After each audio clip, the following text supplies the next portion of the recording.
Hi, Dan McGrath here with a quick Election Integrity Watch update. I've got 4 things to talk about today. 2 of them are new articles that are available now on electionintegritywatch.org. I want to share with you the new cover to my book, The Voter Fraud Manual. But before we get to those 3 things, I want to talk about a new executive order from the Biden White House that I've seen circulating on social media lately regarding so-called election interference.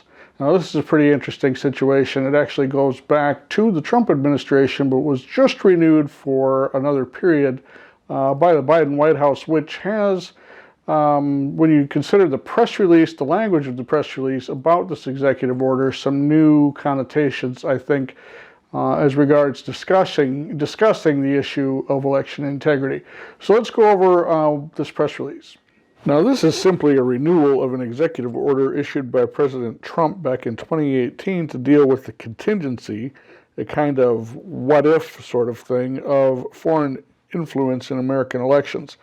It was a hot topic back then, especially since Democrats were screaming that Trump himself couldn't have been elected without help from the Russians.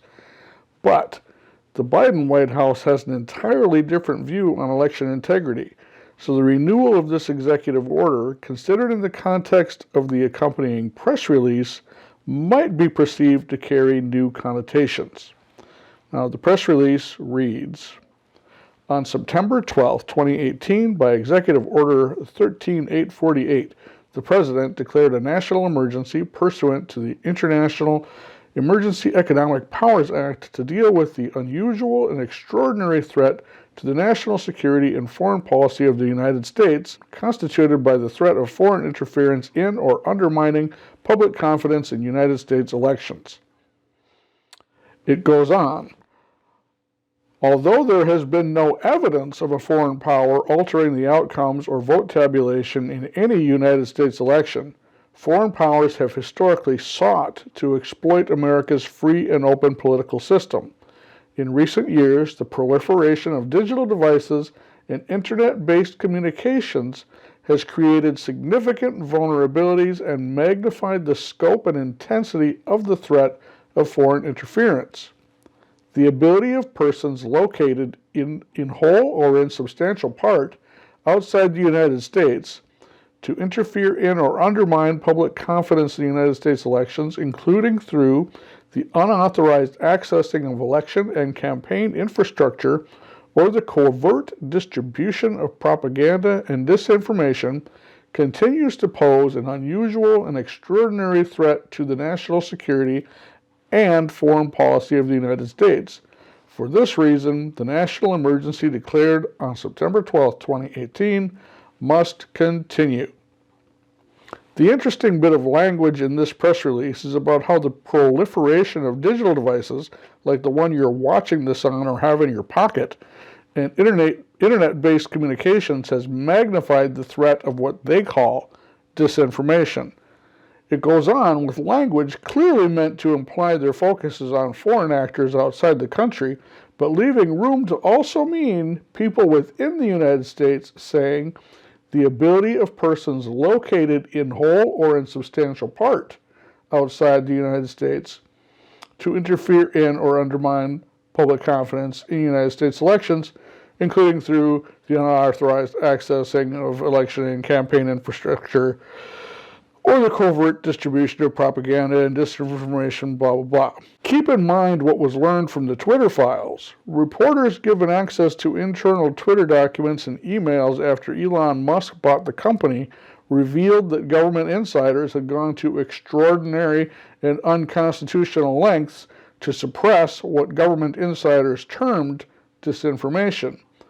But their definition of disinformation was really just any information they considered inconvenient to their agenda, even if completely true. They went so far as to deploy the FBI to lean on social media companies and other publishers to attempt to stifle it, and there's no reason to believe those practices have ceased. The Biden White House denies that election fraud is a problem at all in the United States, but they do exhibit hostility towards those who investigate or dare to question irregularities in our election systems, snidely terming them election deniers and, even more alarmingly, terrorists in some cases. Given all that, it's not difficult to understand why some take a cynical view on the reinstatement of this executive order and the language used to describe it in this press release. On this particular order, time will tell, but there's no question that there is a large movement afoot aimed at stifling questions about and denying the very existence of voter fraud despite an abundance of evidence. Now let's take a look at the new articles posted on electionintegritywatch.org. First of all, the battle over felons voting in Minnesota is heating up with some new twists and turns, despite the fact that the Minnesota Constitution prohibits felons voting in Minnesota, and so they've been restored to their civil rights. The Minnesota legislature last session decided to go ahead and give them the right to vote early while they're still on paper, which means they're still under the supervision of the Department of Corrections, as long as they're not physically behind bars. So that is still a matter being decided through the courts, but some interesting twists and turns on that story in the article at electionintegritywatch.org. Go check it out. Next article of interest on electionintegritywatch.org is about a mayoral election that was just tossed out because of overwhelming evidence of voter fraud.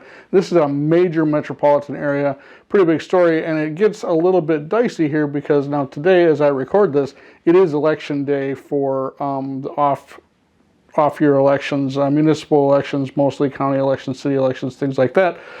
And the election that was tossed out was a primary. And the general election still has to take place, even though the primary election no longer counts. So the general election will happen without knowing who the Democrat nominee is for mayor in this city. It could be very interesting to see how this all plays out. So there's an article about that that'll get you up to speed at electionintegritywatch.org. Now, the last thing that I've got on my agenda for today is to show you what the new cover looks like for my book, The Voter Fraud Manual. When I first released it, I had an idea that I wanted this book to look like it was a well-worn, frequently used, and very, very old book, because it is. Voter fraud is as old as elections. And the tactics probably haven't changed very much throughout the years, except for as technology has changed, it has enabled new ways to cheat the system. But after living with the cover for a while, I thought it looked a little bit too drab and decided to spruce it up a little.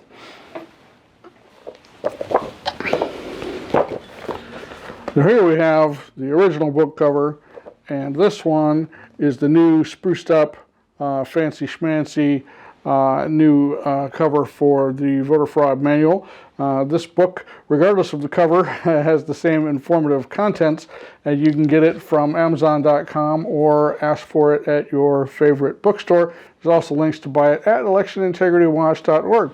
So whichever cover you prefer, you can let me know in the comments if you don't like the new one, if you prefer the old one. It's actually still possible to get the old one if you really, really want. But let me know what you think of the new one, or just go ahead and order the book and leave a great review for it at Amazon.com, or get the link through electionintegritywatch.org. Hey, thanks for listening to this quick update. I'm Dan McGrath with electionintegritywatch.org.